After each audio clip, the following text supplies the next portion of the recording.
Maybe a little bit off, but again, we're coming back to balancing all of these cuts without trying to cripple instructional programs for children. And you may or may not agree with me on that, but that is my recommendation, going to be my recommendation to the board. One other piece I forgot to mention in here is that we are moving forward with the Pay to Participate program. That's actually in that $518,000 on our line item budget, because that's where that is budgeted from.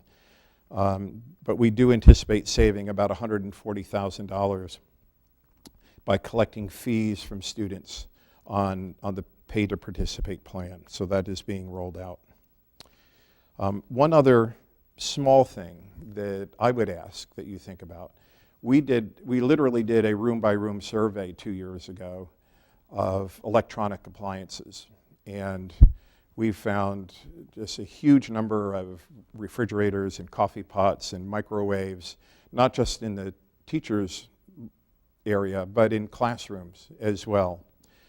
I'm not banning microwaves, coffee pots, and toasters, et cetera, but here's what we did do. And we counted all of those up, and we literally did a classroom by classroom count, and they counted my little refrigerator, my coffee pot, and my microwave, small as it may be.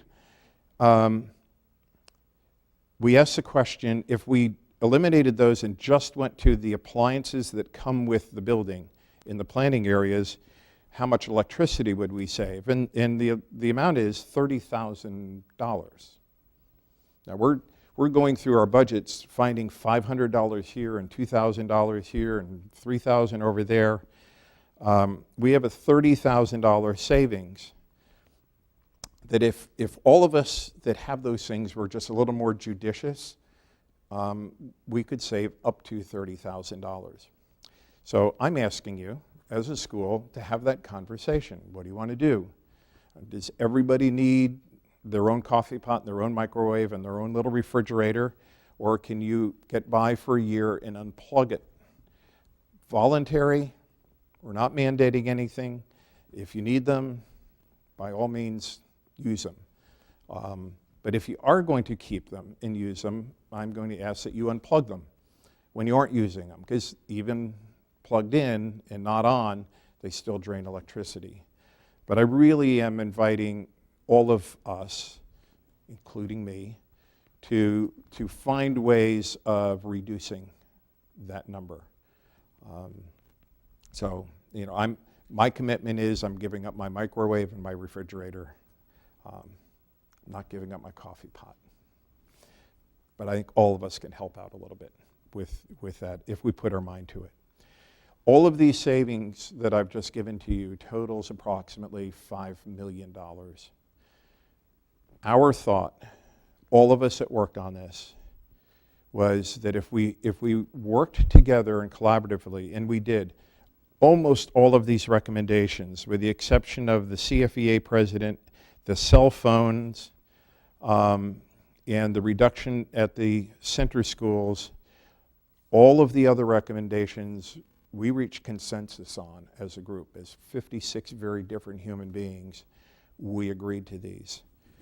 I know there are those out there that are going to be angry, especially teaching 7 out of 7 for an entire semester and only having planning the second one. The options, the only other options we saw were that everybody gets a pay cut, or we go to 7 out of 7 across the board. Our high school principals and their folks and our middle school principals spent a huge amount of time and energy to come up with alternative ways to schedule that would save money without breaking the backs of our teachers, because none of us wanted to go to teaching 7 out of 7. Yet we still had a $5.4 million problem that we had to take care of. So while you may be upset and angry and frustrated, my encouragement is, rather than turning on each other rather than complaining, isn't it awful what the district has done to us, I would invite you to go to the source. We didn't ask for this cut.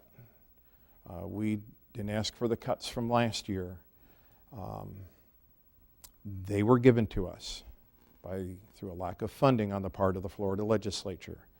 So my invitation to you is, if you're angry about this, save that up for August 18th. And if you aren't registered to vote, please register to vote and let your voice be heard on this issue. Florida needs to step up and fund education adequately. That's my complete list. We will be glad to answer questions.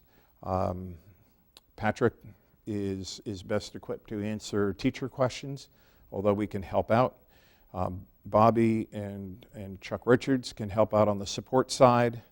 Administrators, you can talk with me or Donna or Barb, same thing. Confidentials can talk with me or Barb or Donna, and we'll be glad to answer your questions to the best of our ability.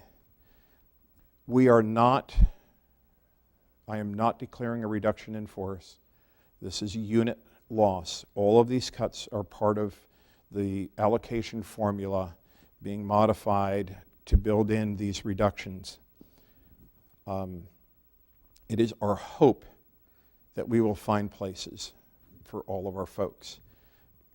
But being honest, I want you to know that if we get to the end of July and we have people that we cannot place, we just can't find a place for them anywhere, then I will declare a reduction in force at that time. Right now, things are best dealt with site by site by site, so this is a unit loss.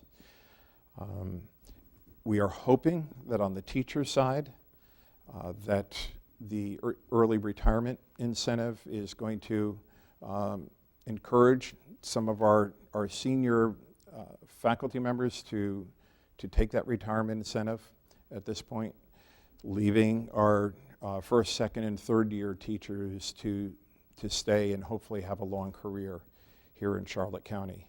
We'll know by June 29th whether we have sufficient numbers in the early retirement program for that to move forward. That program is not going to save us a great deal of money over time. We'll save money this year, we'll save money next year. It will cost us money the year after and cost us even more the year after that. As a whole package, we break even on this thing over the 4-year period of time. The main purpose in going with the early retirement was not to save a lot of money.